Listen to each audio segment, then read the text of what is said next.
Hello.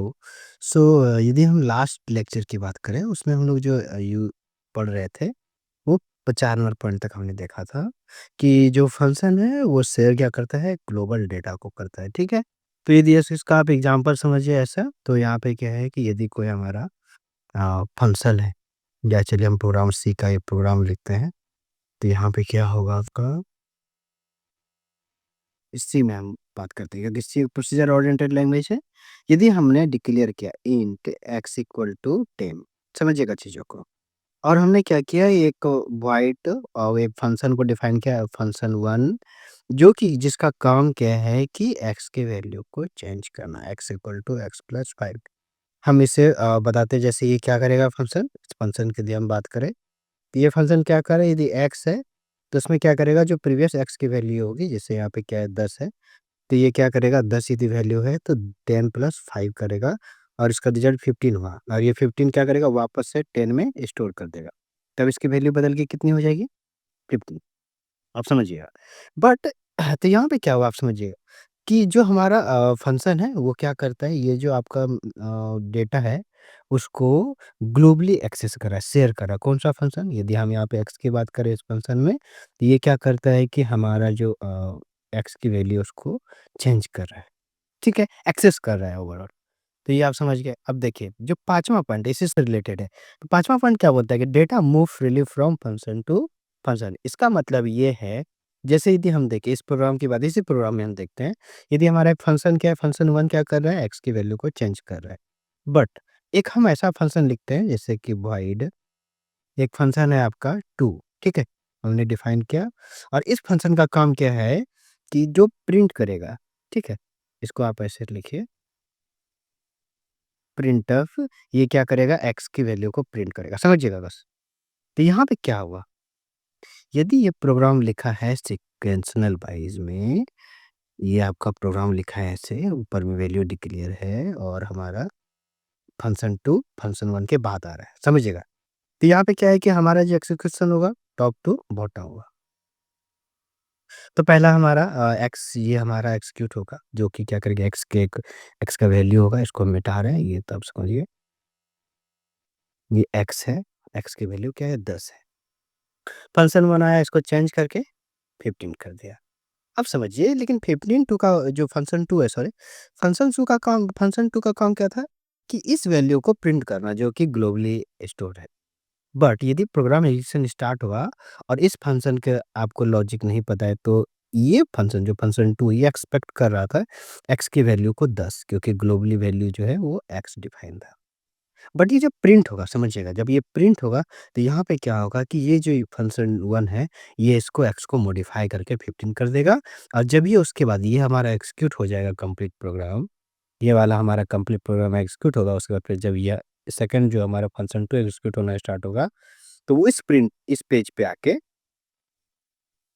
इस line पे आके ये जो प्रिंट करेगा वैल्यू वो क्या करेगा एक्स इक्वल टू 15 करेगा। बट यूजर को क्या लग रहा था कि 10 प्रिंट करेगा।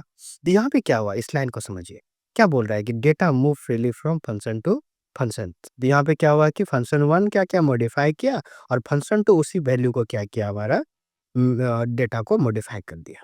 तो यहाँ पे क्या हुआ दोनों फंक्शन किसको यूज कर रहा है डेटा को। तो यहाँ पे आप देख रहे हैं फंक्शन टू फंक्शन क्या हो रहा है डेटा जो क्या क्या फ्रीली मूव कर रहा है समझ गए चीज़ों को। ये वाला जो आप समझ रहे हैं ना data move freely from function ये हमारा जो लाइन में जो पॉइंट नंबर 5 था इसी तरीके से हम डिफाइन कर रहे हैं। यदि किसी को समझ में नहीं आया तो उनको कमेंट ज़रूर कीजिएगा। उसके बाद देखिए ये तो आपने 6 पॉइंट तो आपने देख ही लिया था। टॉप डाउन अप्रोच होता है हमारा एग्जीक्यूशन का प्रोसीजर ओरिएंटेड लैंग्वेज में, ठीक है? अब देखिए जो 7 पॉइंट है ये बहुत अच्छा है। इस पॉइंट पे आप देखेंगे ना मल्टीपल कॉन्सेप्ट आपका क्लियर होगा। पहला क्या है कि limitation include no restriction on data value इसको आप ध्यान से देखिए। No restrictions on data value कोई रिस्ट्रिक्शन नहीं है डेटा पे। इस एग्जांपल में आप ध्यान से देखिए एक्स के डेटा को फंक्शन 1 मॉडिफाई कर चुका है। फंक्शन 2 प्रिंट कर रहा हो सकता है फंक्शन 2 में कुछ मॉडिफिकेशन होगा। यहाँ पे क्या है कि कोई रिस्ट्रिक्शन नहीं है डेटा वैल्यू का। कोई भी आके कोई भी चेंज करके ही चला जा रहा है। फंक्शन 2 बोला हमें जो हमारा रिज़ल्ट 10 होना चाहिए लेकिन वो 15 हो गया। क्यों? क्योंकि फंक्शन में मॉडिफ़ाई कर चुका था। इसे आप एग्ज़ाम्पल से समझ सकते हैं इसको। या तो चलिए इसका ऐसे आप समझिए। अब एग्ज़ाम्पल बड़ा अच्छा रहेगा इसमें, जो हमको याद आ रहा है। चलिए इसको हम रिमूव करते हैं, ठीक है? एंड बड़ा बैंकिंग से रिलेटेड देखेंगे एग्ज़ाम्पल। मान के चलिए आपका जो बैलेंस है, आपने इन टाइप का बैलेंस है वो 5000 है, मान के चलिए। अब यहाँ पे क्या हुआ, इसको समझिएगा। अब क्या है कि एक हमारा मेथड हमने डिफाइन किया विथड्रॉल करके। विथड्रॉ करके हमने मेथड डिफाइन किया, जिसका काम क्या होगा यहाँ पे? ये जो हमारा बैलेंस है, जो भी बैलेंस होगा, इसको हम शॉर्ट में से लिखें बीएल। बीएल बैलेंस हमारा, ठीक है? जो कि क्या होगा, बैलेंस माइनस 5000, ठीक है?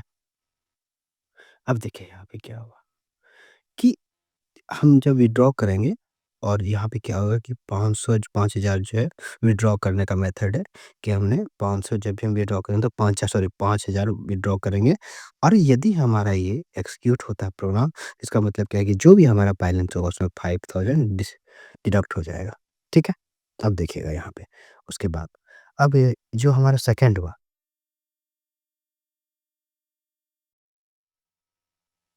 अब यहाँ पे देखिए जो हमारा सेकंड हो, एक जो उसके बाद हम मेथड, इसके बाद ये फर्स्ट मेथड है, ये सेकंड मेथड है।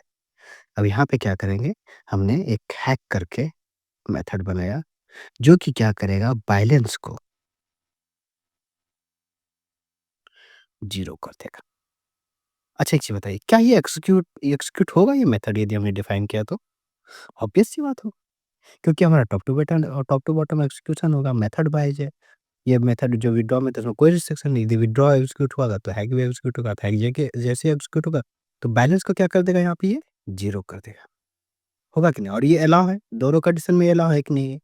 ये जो आपका मेथड है, ये आपका अलाउ है, और ये भी आपका अलाउ है। ये अलाउ क्या करेगा, विथड्रॉ वाला जब विथड्रॉ कीजिएगा तो 5000 डिडक्ट करेगा। हैक वाला जैसे एग्जीक्यूट होगा मेथड तो वो बैलेंस को 0 कर देगा, एग्जीक्यूट हो जाएगा। तो आप देख रहे हैं यहाँ पे कि डेटा पे कोई रिस्ट्रिक्शन नहीं है। जो हमारे बैलेंस है उसको कोई रिस्ट्रिक्शन, कोई बाकी चेंज कर दे रहा है। देयर आर नो रिस्ट्रिक्शंस यहाँ पे, नो रिस्ट्रिक्शन। ये आप इस चीज़ को समझिए। उसका बाद सेकंड क्या है, डिफ़िकल्ट टू डिबग। अब देखिए यहाँ पे क्या है, मान के चलिए इस तरह का मल्टीपल फंक्शन है और ये बैलेंस को कौन 0 किया? ये तो आपको हैक नाम से दिख रहा है ना? इसमें होगा 1,00,000 फंक्शन होगा डिफाइन, तो आप कितना देखिएगा कौन-सा मेथड आपको जो है वो वैल्यू को डिफाइन 0 किया है। तो इसमें डिबगिंग करने में बहुत इशू होता है। ठीक है? क्यों? क्योंकि डेटा शेयरिंग यहाँ पे हो रहा है। बहुत फंक्शन है जो एक ही डेटा को शेयर कर रहा है। कौन मेथड किस इस डेटा को चेंज करेगा आप आइडेंटिफाई नहीं कर पाओ। एक ही सॉल्यूशन है कि आपको टॉप टू बॉटम हर एक लाइन ऑफ कोड को डिबग करके देखना पड़ेगा। इसलिए डिबगिंग यहाँ पे बोलते हैं। डिबगिंग मतलब कि हम टेस्ट करते हैं। रन टाइम में कैसे परफॉर्म, किस समय पे कौन-सा डेटा आ रहा है। कई बार होता है ना कि जैसे डिबगिंग हम कर रहे हैं, मान के चलिए इस प्रोग्राम को हम डिबग कर रहे हैं, तो लाइन बाय लाइन चेक करते हैं। ब्रेक पॉइंट लगाते हैं हम लोग। ब्रेक पॉइंट का काम क्या है कि इस पॉइंट पे आएगा, उसमें दिखाएगा बैलेंस क्या है, फिर यहाँ पे मेथड कॉल करेगा। इस लाइन पे एक-एक करके आप रिजल्ट देते जाइए कि इस लाइन पे हमारा डेट बैलेंस क्या है। इस लाइन पे जाएगा तो बैलेंस क्या है उसका, फिर इस लाइन पे जाएगा तो बैलेंस क्या है फिर।